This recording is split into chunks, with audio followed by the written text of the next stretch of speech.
Cette vidéo est sponsorisée par Nextory, la seule application de lecture en France à vous proposer 250 000 titres sous tous les formats de lecture. Livres audio, e-book, BD, manga, comics, séries audio exclusives, podcasts, magazines et presse.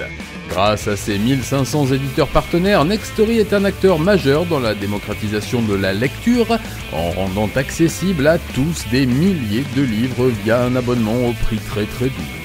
Alors, l'écrivain que je suis est très heureux de vous proposer ce partenariat exclusif et une offre découverte explosive pour faire éclore en vous ce lecteur curieux et passionné. Alors n'attendez plus et cliquez sur notre offre partenaire pour vous plonger dans le meilleur de la littérature mondiale où que vous soyez.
Pour terminer ce voyage dans les affres de la restauration Meiji, et après vous avoir parlé des grands de l'Empire, de ceux qui ont fait l'histoire et redessiné les cartes, je voulais que nous parlions enfin de la façon dont le peuple japonais a vécu cette grande révolution.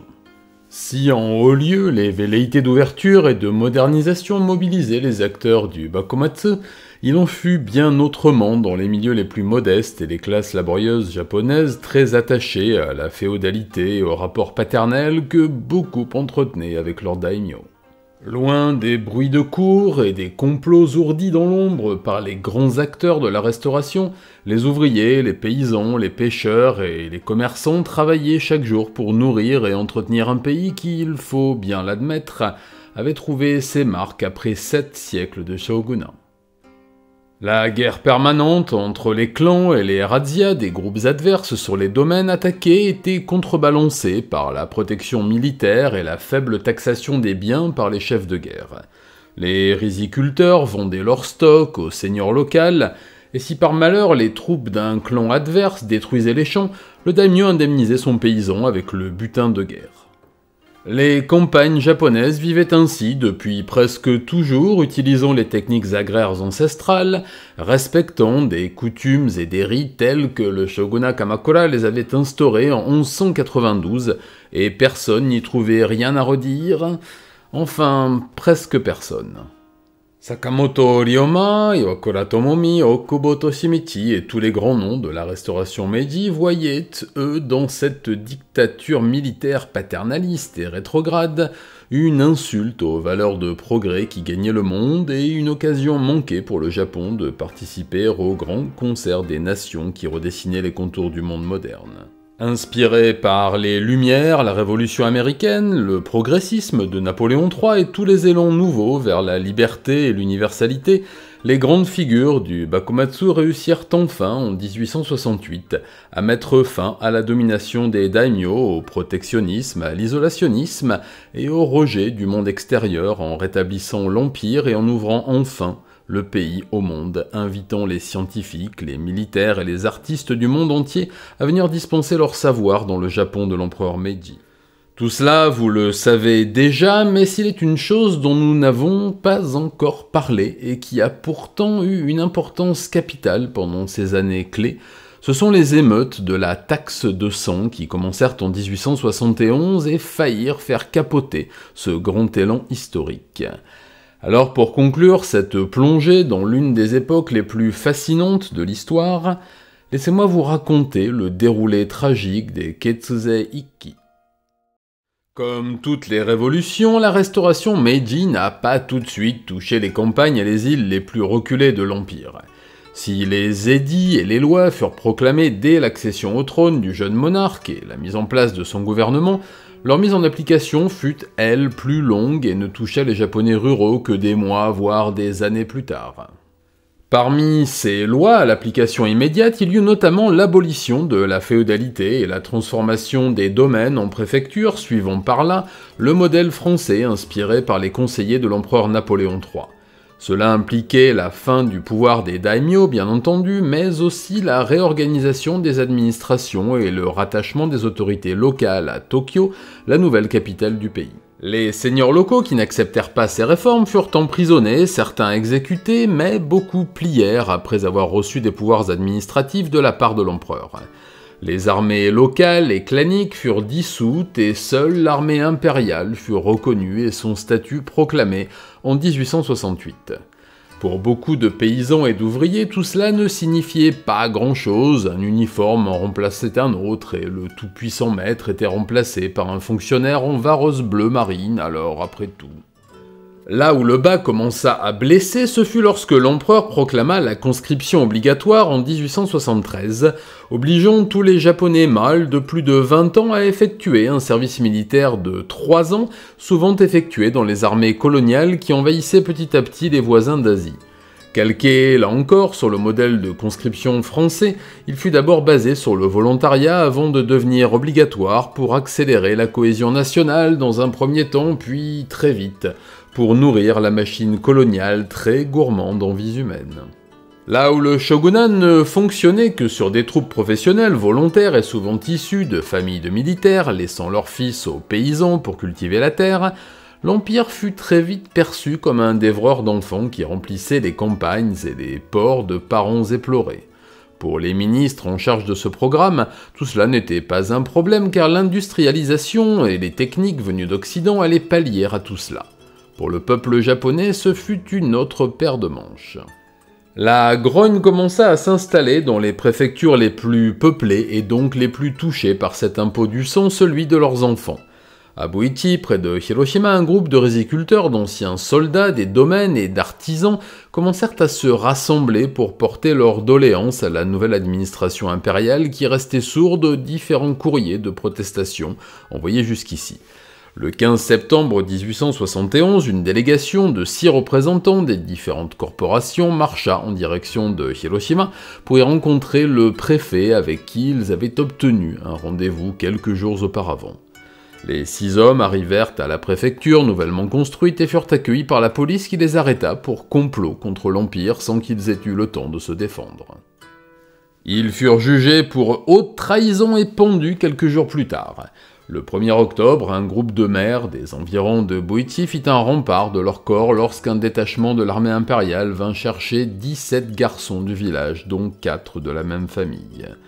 La conscription généralisée n'avait pas encore été votée, elle interviendra 2 ans plus tard, mais une levée de troupes massive avait été ordonnée par l'empereur pour combattre les séditieux de Ezo et déloger les derniers rebelles des îles les plus éloignées. Les esprits s'échauffèrent assez vite, et bientôt des hommes restés au champ vinrent prêter main forte à leurs femmes. La troupe tira et tua 2 mères de famille et un père qui tentait d'arracher son fils à la conscription. Cette échauffourée fit grand bruit dans la région et dès le lendemain, un millier de paysans et d'artisans de la région se massaient à Buichi.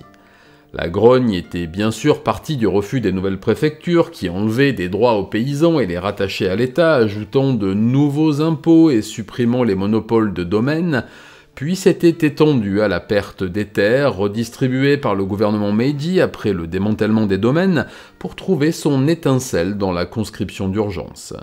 Ce cortège marcha sur Hiroshima et s'étoffa au fur et à mesure pour compter près de 10 000 hommes et femmes à son arrivée.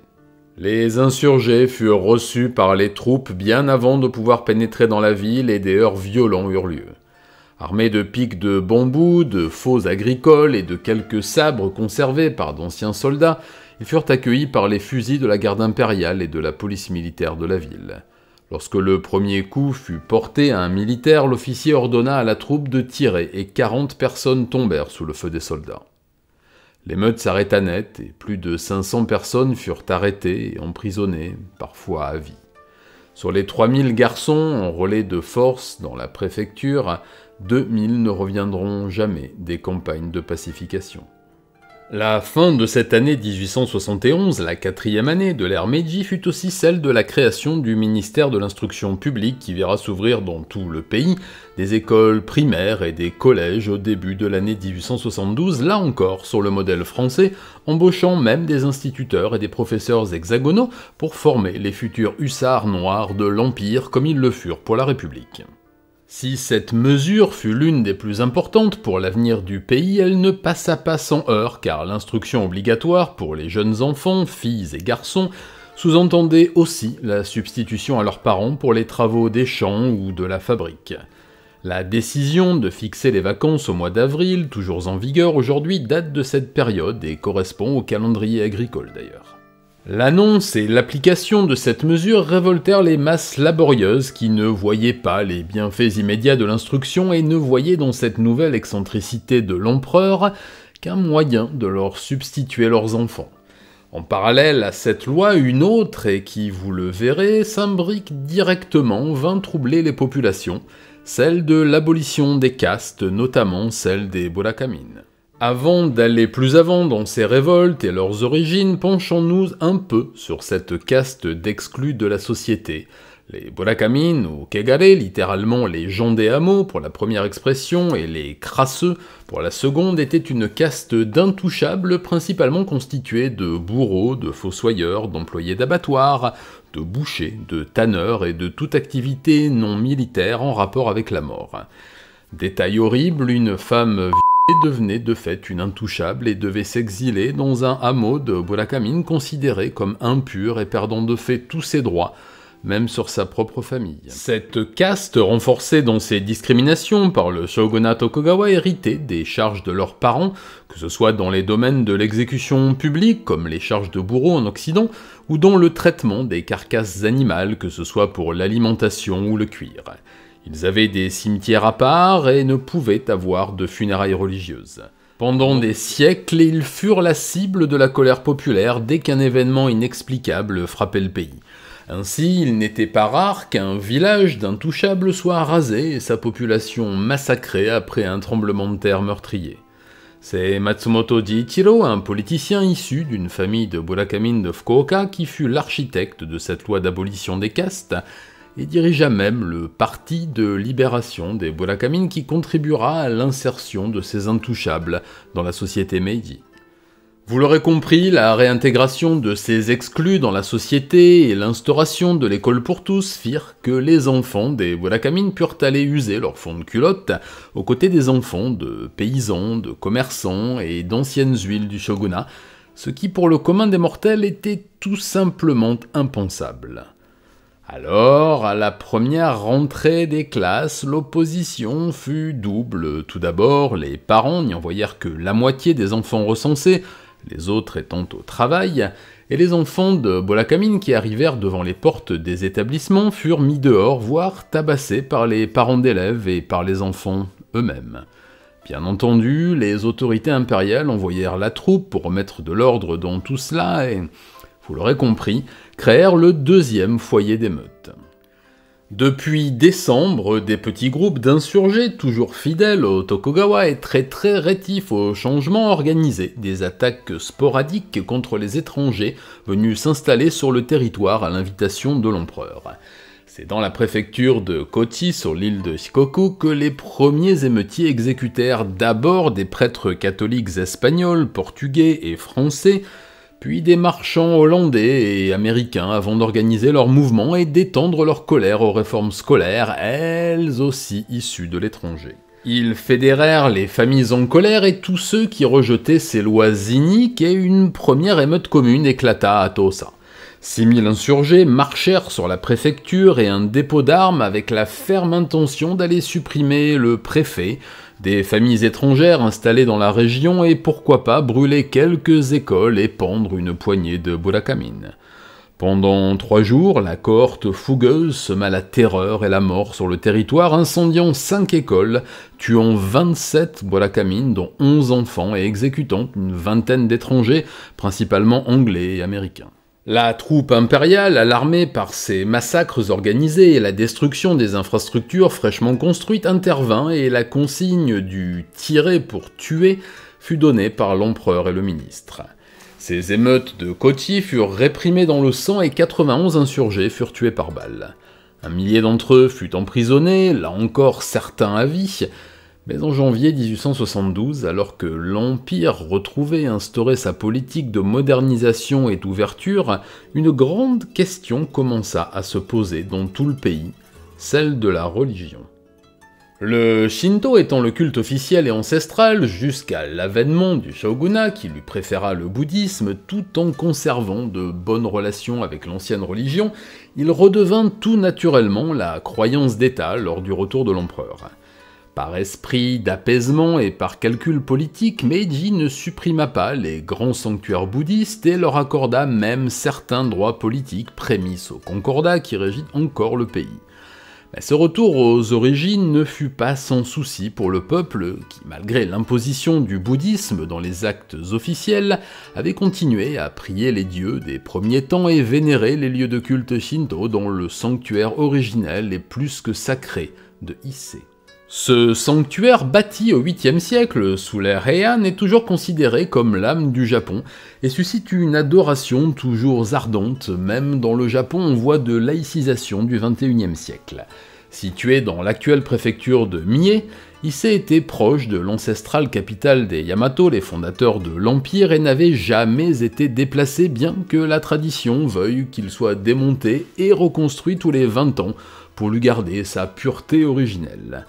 Or, à l'aube de l'an 5 de l'ère Meiji, une rumeur commença à circuler à travers tout le pays, celle d'une délocalisation du sanctuaire vers Tokyo, la nouvelle capitale. Il aurait été question d'attendre le nouveau démontage rituel pour rebâtir l'ensemble près du palais impérial afin d'asseoir l'autorité du nouveau souverain. Ce qui fut vite considéré comme un sacrilège par la population et qui n'était fondé que sur des rumeurs fut la base d'une nouvelle émeute contre le gouvernement et les autorités qui, décidément, semblaient ne rien respecter de ce qui faisait la grandeur et l'unité du pays. Un groupe d'une centaine d'hommes partit battre la campagne et le rappel, et bientôt un bon millier de personnes armées de pics de bambou et d'outils agricoles marcha sur la ville de Watarai, bien décidé à en découdre avec les autorités et les instances religieuses locales. Là encore, la répression fut terrible et les émeutiers n'eurent pas le temps d'atteindre les bâtiments officiels. Un déluge de plomb coupa leur marche et 7 d'entre eux tombèrent, arrêtant net le mouvement, enfin, pour un temps. Dans d'autres préfectures, comme Shikama, Niigata, Okashizawaki, des petits groupes de pression composés de chefs de guildes marchands, de propriétaires terriens et de prêtres shinto ourdissaient une révolte basée sur les mêmes griefs, mais essayant de structurer un peu le mouvement.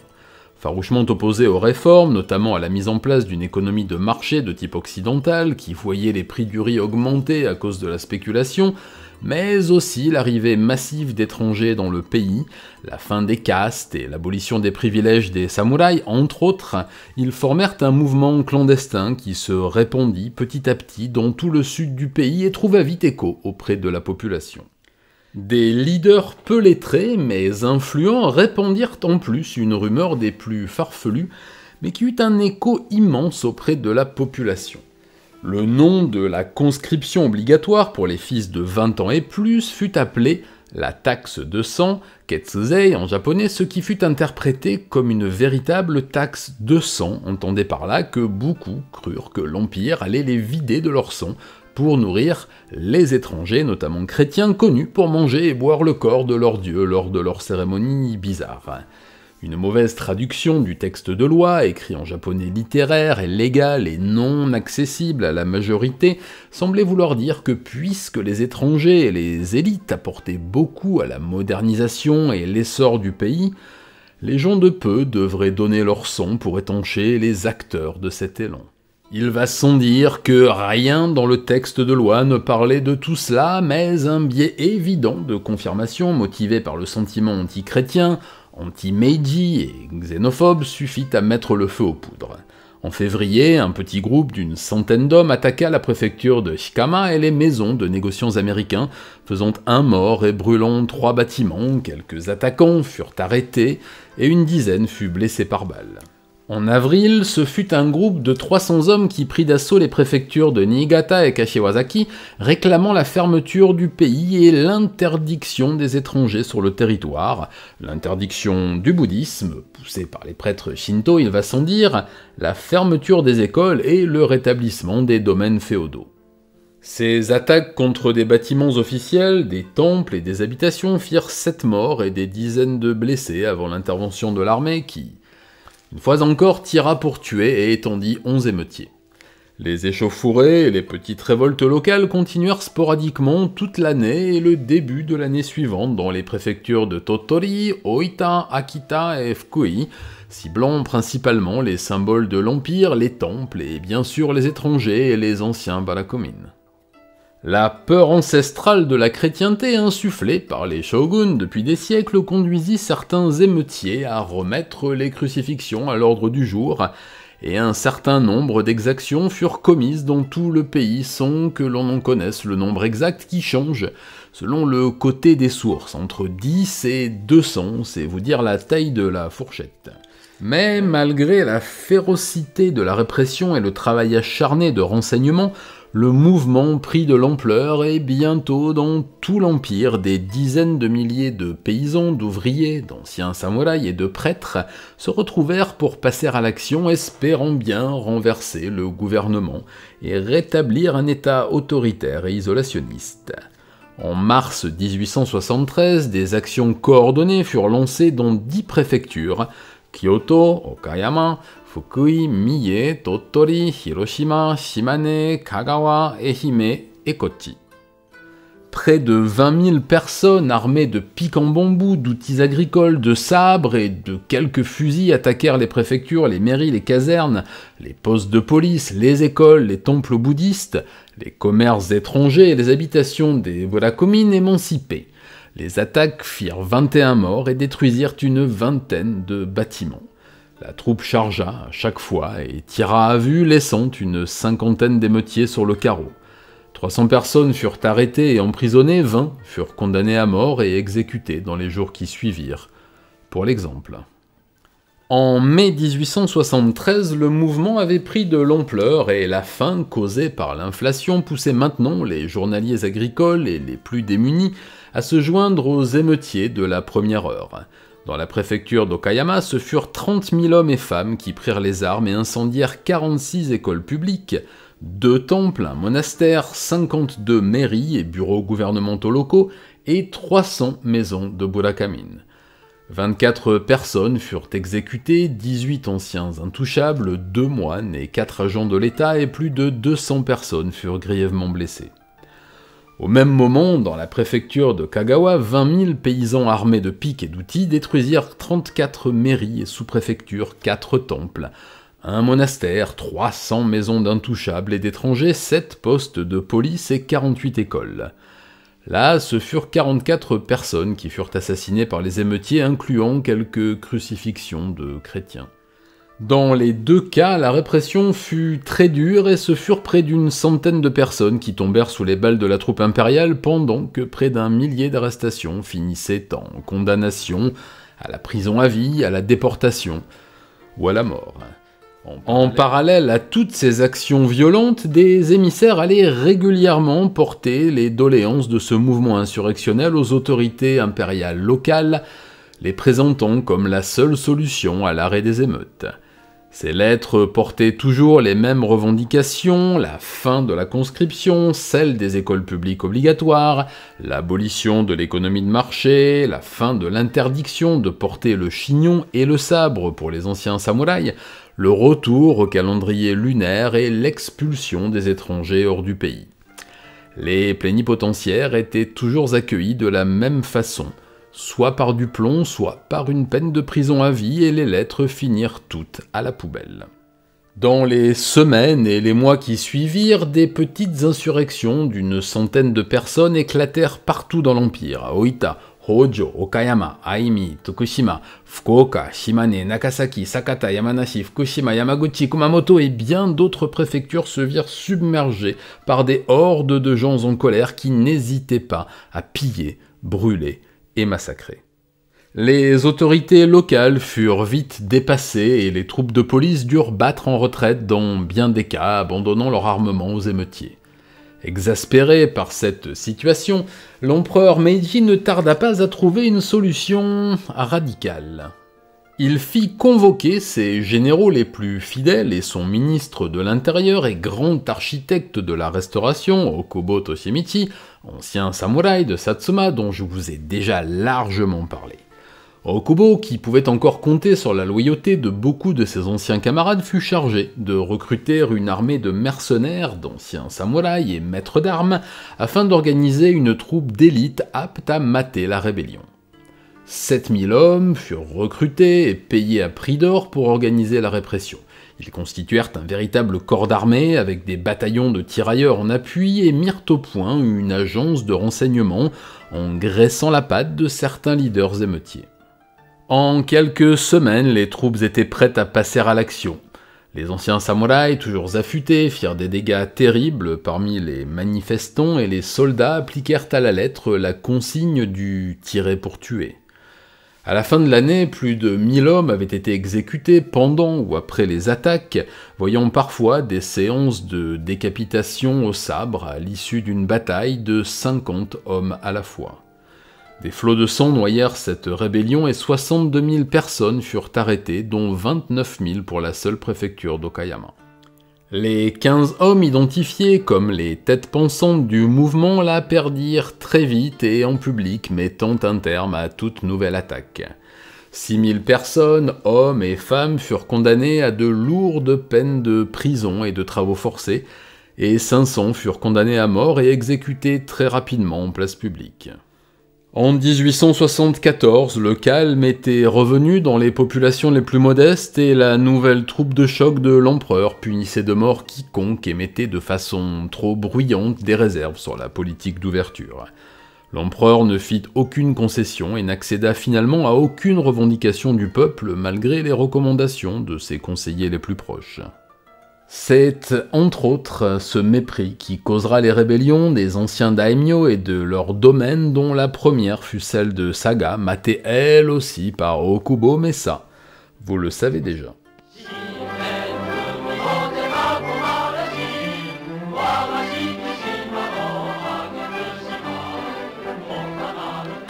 Voilà qui conclut cette série de vidéos sur la restauration Meiji, ses crimes, ses tueurs et ses massacres, mais aussi sur le formidable essor qu'elle donna au pays malgré quelques aspects un peu moins glorieux dont la répression des émeutes de la taxe de sang fait intégralement partie.